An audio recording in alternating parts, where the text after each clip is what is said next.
Hey there everyone, that sexy nerd is back again. Yeah, I know, I'm wearing glasses and everything right now.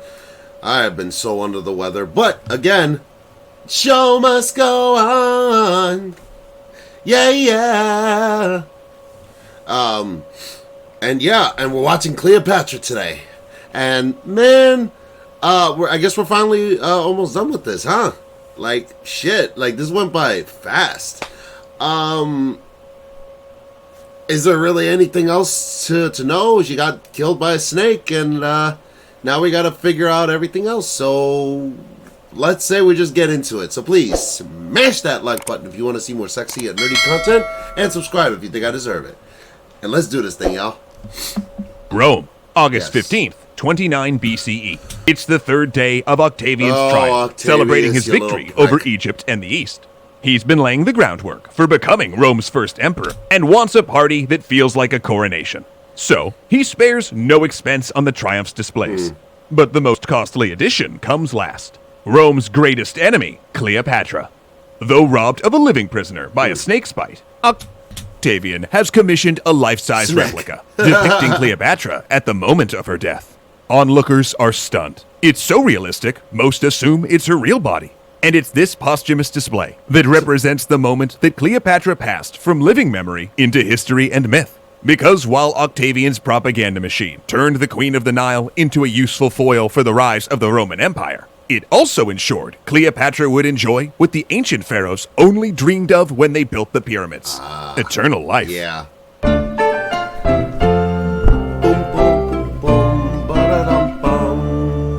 Even if you enjoy a level of notoriety in your life, there's no guarantee that your story will live on past your death. Even incredibly famous world leaders and celebrities can be forgotten within the span of a few decades, sometimes even a few years. But that's what makes Cleopatra's story so remarkable. She was a charismatic world leader, sure, but that doesn't explain why she's been remembered not just by historians, but also by average people on the street 2 millennia after her death. In fact, the list of people from that long ago who are remembered in this way is super short. For the Western world, it's Alexander the Great, Cleopatra, of course, and the JCs, Julius Caesar and Jesus Christ. Then maybe, of course, his mom, Mary of Nazareth, and if I could just perpetuate one of my own biases, maybe slide David Bowie in there somewhere. But that's pretty much it. Not that the old. VIP section is closed, folks. Better luck next millennia, everyone. So how did Cleopatra join that illustrious group? Well, remember what I said way back in episode 1 about Alexander the Great? One of the reasons we remember him is because he had Ptolemy recording his deeds. And the story's similar for both the JCs. Caesar wrote books about himself, and Jesus Christ had the New Testament. Now, while Cleopatra didn't have her own publicist, and she didn't do much writing of her own that we know of, she did have someone else obsessed with recording her life. I do have one more person that is remembered from those times. Spartans! Ready your breakfast and eat hearty. For tonight, we dine in hell! Octavian. In addition to the display at his triumph, Octavian made sure that Cleopatra's memory lived on through the art, literature, and history produced during his reign as Emperor Augustus. The most important example of this work is in Virgil's Aeneid, an epic poem commissioned by Augustus to serve as a binding foundational myth for Rome, as well as a promotional tool for the emperor and his new family. Now, Augustus isn't in the poem per se, but he's clearly represented by the poem's protagonist, Aeneas.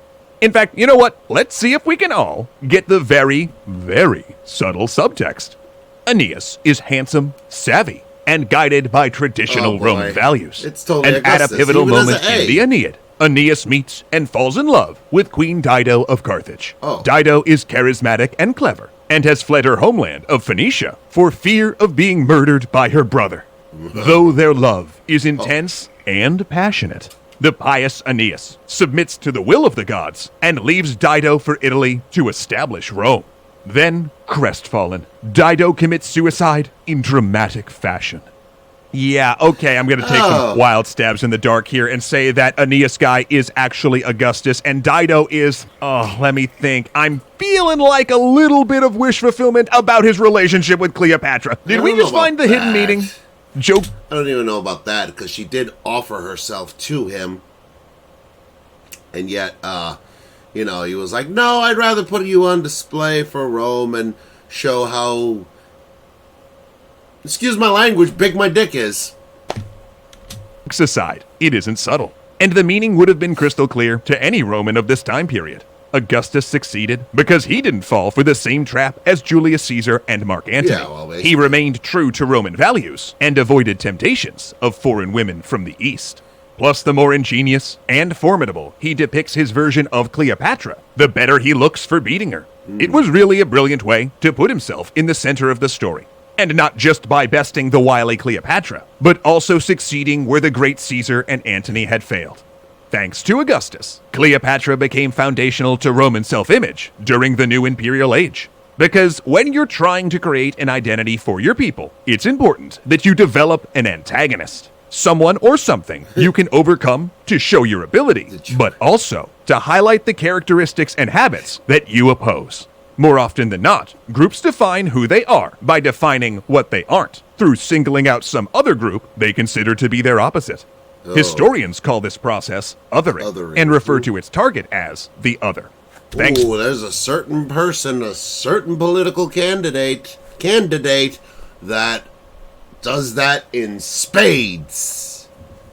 To Augustus and his propaganda, Cleopatra became, for better or worse, the great other of the Roman world. The enemy that had to be overcome, the decadent and immoral woman that Rome was most certainly not.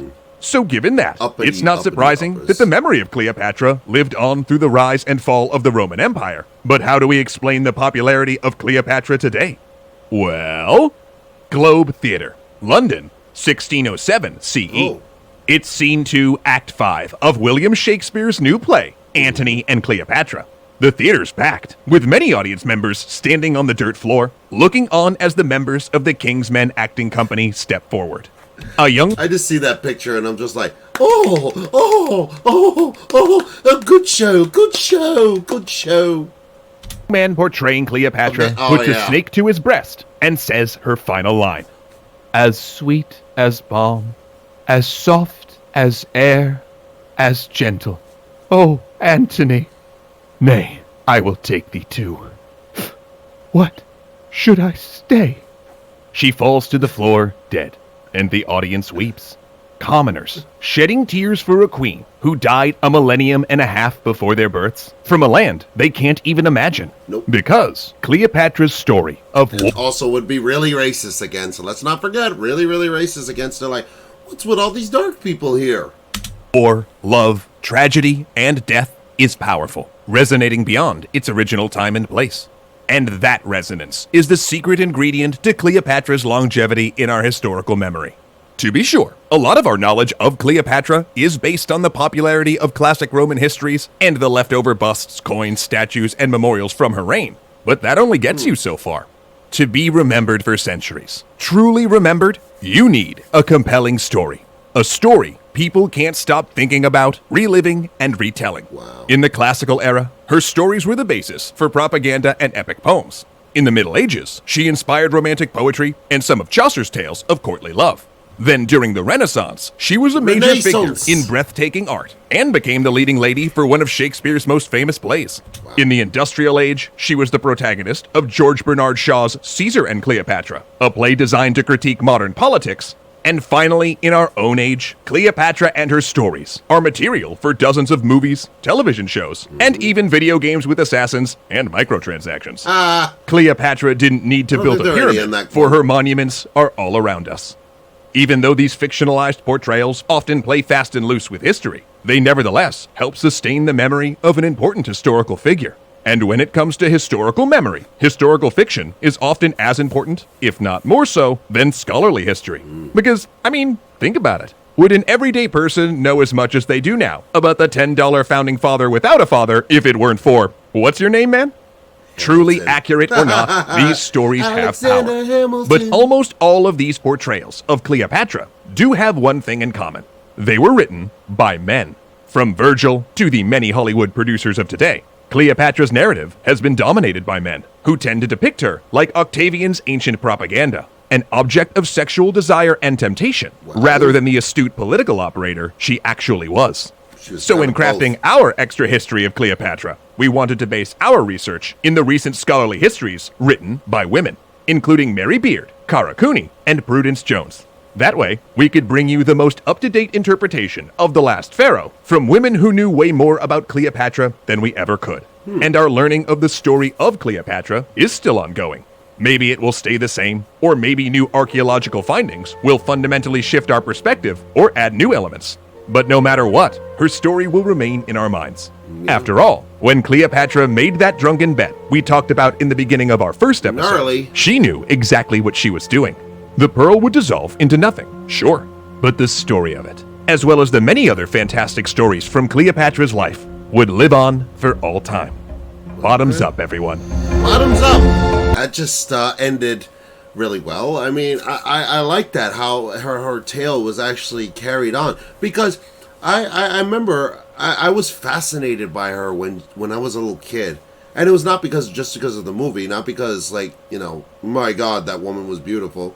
But yeah, I just really liked her story and all the powerful people that she was able to bring down and seduce and, you know, bring under, they were able to, like, bring her under their protection and everything. And, you know, if only it happened one more time, she probably would have lived. But then again, she probably will not be known well known as she was. So it's just a fantastic story and a fantastic historical figure. And I wish there was more. But man, you know, hey, we got more. You know, the only thing that means is that we'll just be able to watch more videos. I will be doing the new one, the Massacre at Gutenhagen, or something like that. I don't know how to say the name, but it's a new one, so I'm really interested to see that. So, hey, join me for the next video. So please smash that like button if you want to see more sexy and nerdy content, and subscribe if you think I deserve it. And I'll see you all in the next video.